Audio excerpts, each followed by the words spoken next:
la grande energia di questo bambino che ha superato una notte in montagna da solo, e non posso neanche immaginare, insomma, quanta paura possa avere avuto e soprattutto visto l'angoscia dei suoi genitori, e da mamma è qualcosa di veramente veramente terribile. Mhmm, è stata proprio dura. Eravamo veramente molto, molto preoccupati e la famiglia era stremata da questa vicenda.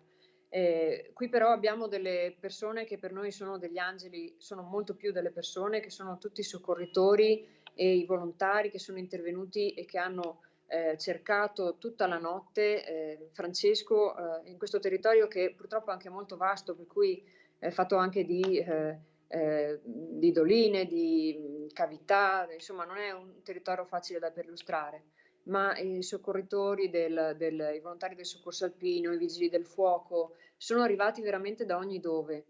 Siamo stati lì io perlomeno fino alle 2 e mezza di stanotte, e continuavano ad arrivare persone che si rendevano disponibili a prestare soccorso e andare a cercare Francesco. Per cui è veramente stata una notte di angoscia, però credo che anche i genitori abbiano, potuto, sentire il sostegno di questa comunità che si è mossa veramente in forze per cercare questo bambino. Quindi siamo veramente contenti che tutto si sia concluso per il meglio.